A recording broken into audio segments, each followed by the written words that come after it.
We're on chapter 10. The end of chapter 9. Remember, they'd all gone to Stable Hill together, and they brought Puzzle with them, and they were going to show him to all the Narnians and say, look, it was all a trick. You don't have to worry anymore because it was fake. But then the enemy turned that on them and said, someone's pretending to be Aslan. It's terrible. If you ever see him, you should kill him. So now they can't let people see Puzzle. Oh. Here we go. Let's figure out what happens. Chapter 10. Who will go into the stable? Jill felt something tickling her ear. It was Jewel the unicorn whispering to her with the wide whisper of a horse's mouth. As soon as she heard what he was saying, she nodded, and she tiptoed back to where Puzzle was standing. Quickly and quietly, she cut the last cords that bound the lion skin to him. It wouldn't do for him to be caught with that on, not after what the ape had said. People would attack him. She would like to have hidden the skin somewhere very far away, but it was too heavy. The best that she could do was to kick it in among the thickest bushes. And then she made signs for Puzzle to follow her, and they both joined the others on the side of the stable. The ape was speaking again. And after a horrid thing like that, Tashlan, he's angrier than ever. He says he's been a good deal too good to you, coming out every night to be looked at, see? Well, he's not coming out anymore. Howls and mewings and squeals and grunts were the animals' answer to this. But suddenly, a quite different voice broke in with a loud laugh. Hark what the monkey says, it shouted. We know why he isn't going to bring his precious Aslan out. I'll tell you why. Because he hasn't got him. He never had anything except an old donkey with a lion skin on its back. And now he's lost that, and he doesn't know what to do. Tyrion couldn't see the faces on the other side of the fire very well, but he guessed that this was Griffle, the chief dwarf. That's the one they met the other night, who now knows about Puzzle because he saw him. Tyrion was quite certain of it when, a second later, all of the dwarfs' voices joined in singing, Don't know what to do, don't know what to do, don't know what to do. I hate that kind of sound. Silence, thundered Rishta Tarkan. Silence, children of mud. That's what they sometimes call dwarfs. They call them children of earth, but children of mud makes it sound meaner. Listen to me, you other Narnians, lest I give command to my warriors to fall upon you with the edge of my sword. The Lord Shift has already told you of that wicked ass. Do you think, because of him, that there is no real Tashlan in the stable? Do you? Beware. Beware. No, no, shouted most of the crowd. But the dwarf said, That's right, you've got it. Come on, monkey, show us what's in the stable. Seeing is believing. When next there was a moment's quiet, the ape said, You dwarfs thinks you're very clever, don't you? But not so fast. I never said you couldn't see Tashlan. Anyone who likes can see him. The whole assembly became silent. Then, after nearly a minute, the bear began in a slow, puzzled voice.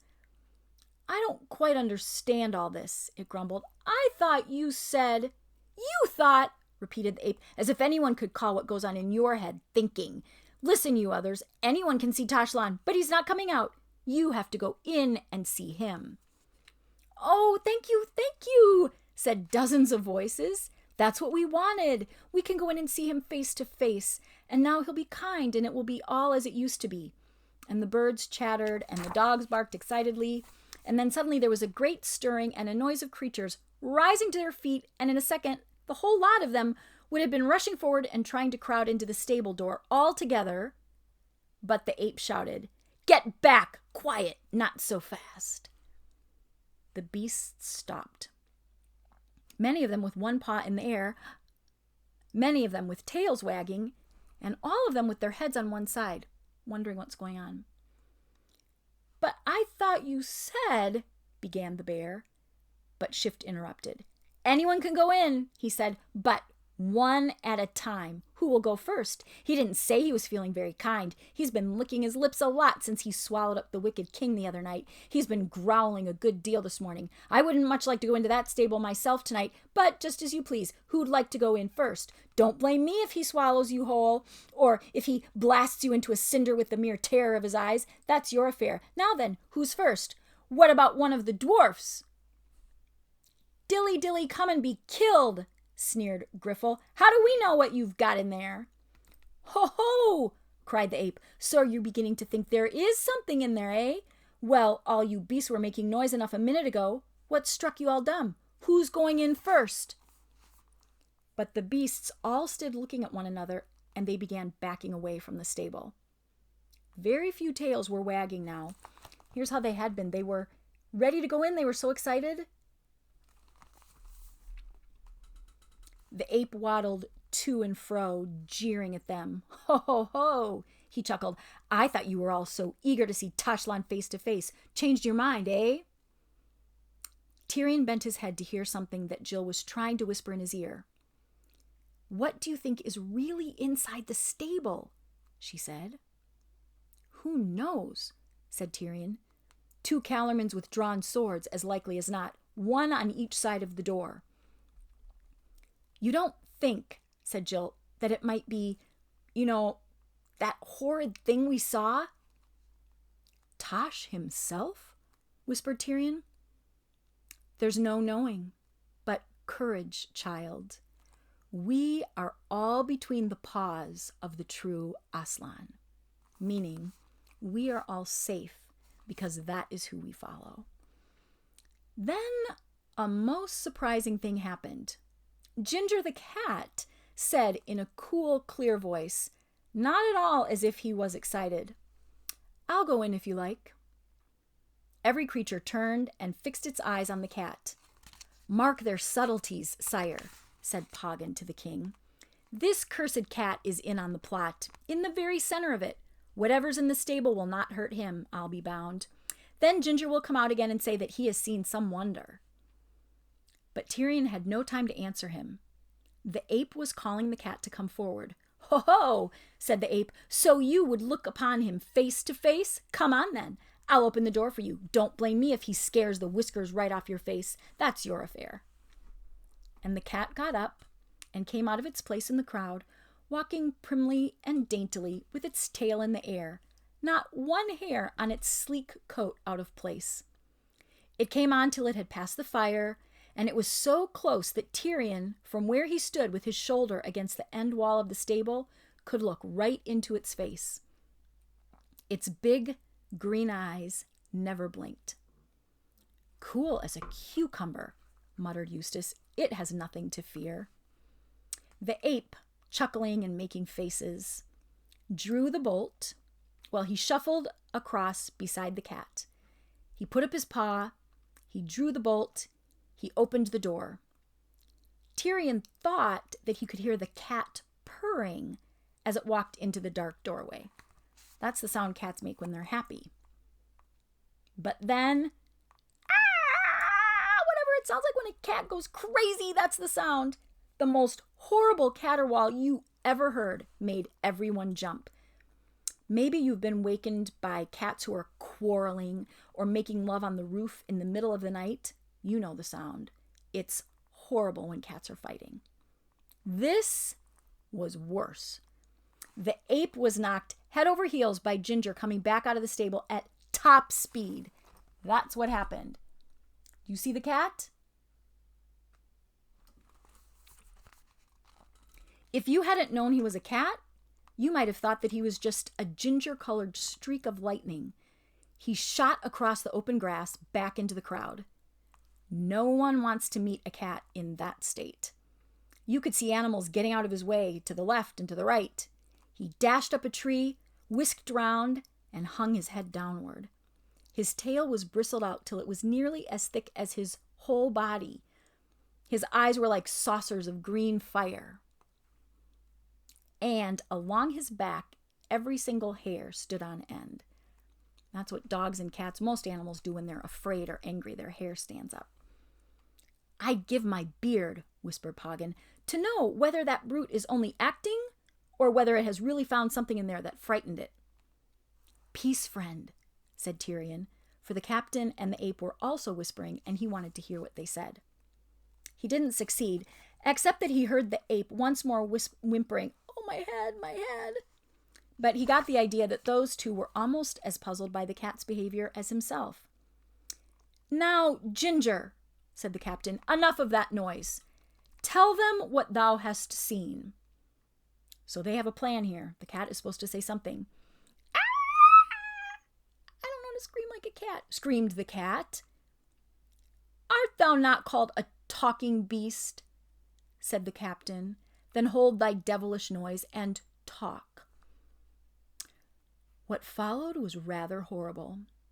Tyrion felt quite certain, and so did the others, that the cat was trying to say something, but nothing came out of his mouth except ordinary, ugly cat noises you might hear from any angry or frightened old tomcat in a backyard in England. And the longer he caterwauled, the less like a talking beast he looked. Uneasy whimperings and little sharp squeals broke out from among the other animals. "Look! Look!" said the voice of the bear. "It can't talk! It's forgotten how to talk! It's gone back to being a dumb beast! Look at its face!" Remember, dumb doesn't mean stupid. It's a medical term that means you can't speak. And everyone saw that it was true. And then the greatest terror of all fell upon those Narnians, for every one of them had been taught when they were only a chick or a puppy or a cub or a kitten how Aslan, at the beginning of the world, had turned the beasts of Narnia into talking beasts, but warned them that if they weren't good, they might one day be turned back again and be like the poor, witless animals that one meets in other countries. "And now it's coming upon us," they moaned. "Mercy, mercy," wailed the beasts. "Spare us, Lord Shift. Stand between us and Aslan. You must always go in and speak to him for us. We daren't, we daren't." Ginger disappeared further up into the tree, and no one ever saw him again.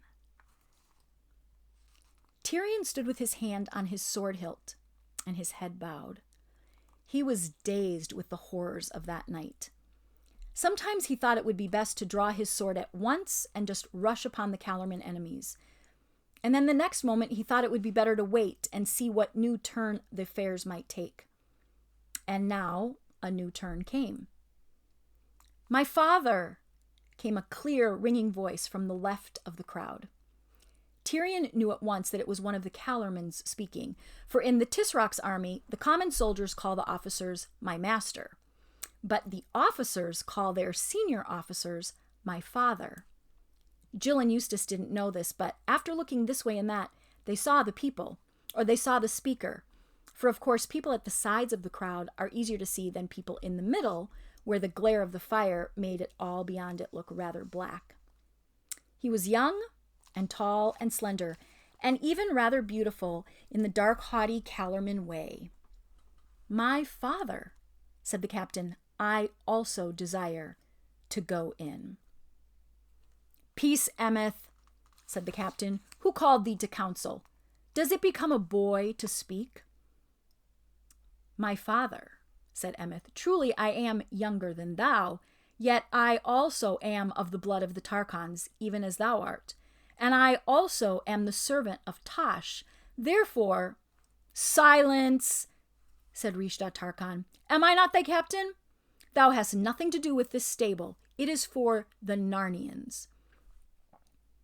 "Nay, my father," answered Emeth, "thou hast said that their Aslan and our Tash are all one. And if that is the truth, then Tash himself is in yonder. And how then sayest thou that I have nothing to do with him? For gladly would I die 1,000 deaths if I might look once on the face of Tash." "Thou art a fool and understandest nothing," said Rishda Tarkan. "These be high matters." Emeth's face grew sterner. "Is it then not true that Tash and Aslan are all one?" he asked. "Has the ape lied to us? Of course they're all one, said the ape. Swear it, ape, said Emeth. Oh dear, whimpered Shift. I wish you'd all stop bothering. My head does ache. Yes, yes, yes, I swear it. Well then, my father, said Emeth, I am utterly determined to go in. Fool, began Rishta Tarkan. But at once the dwarfs began shouting, Come along, come along! Why don't you let him in? Why do you let Narnians in and keep your own people out? What have you gotten there that you don't want your own people to meet? Tyrion and his friends could only see the back of Rishta Tarkan, so they never knew what his face looked like as he shrugged his shoulders and said, Bear witness all that I am guiltless of this young fool's blood. Get thee in, rash boy, and make haste. Then, just as Ginger had done, Emeth came walking forward into the open strip of grass between the bonfire and the stable. His eyes were shining. His face was very solemn. His hand was on his sword hilt, and he carried his head high. Jill felt like crying when she looked at his face, and Jewel whispered in the king's ear, By the lion's mane, I almost love this young warrior, Calormen though he be.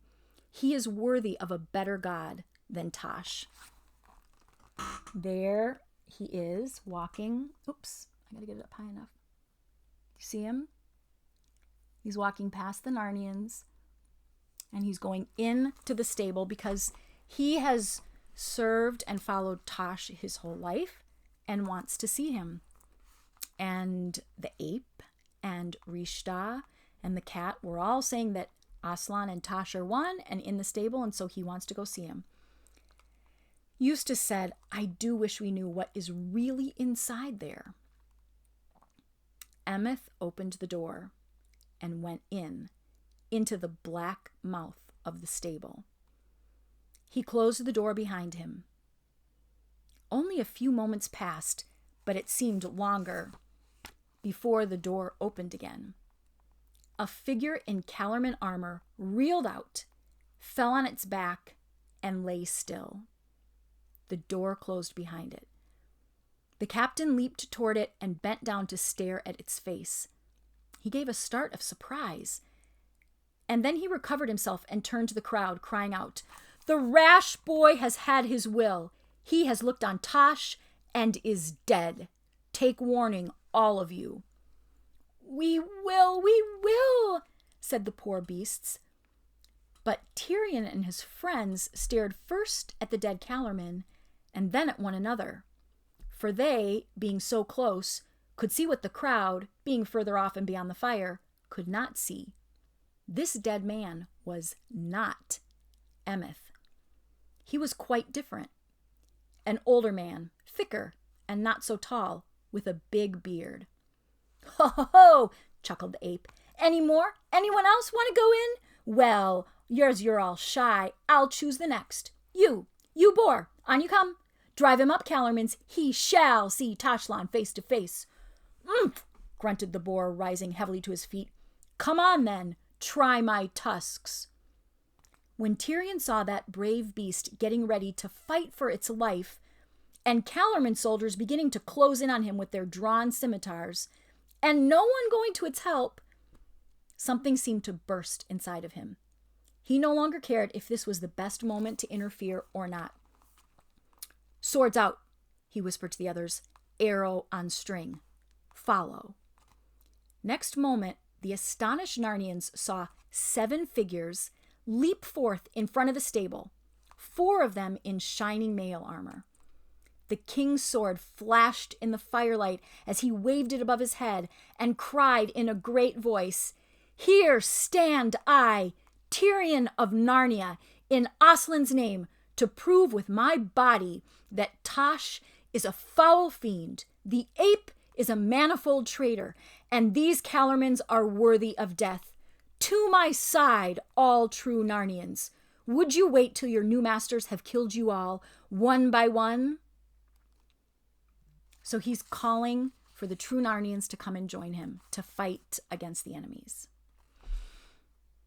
That wasn't Emeth. Something happened in there that's a mystery. That's the end of chapter 10. We'll see what happens in chapter 11.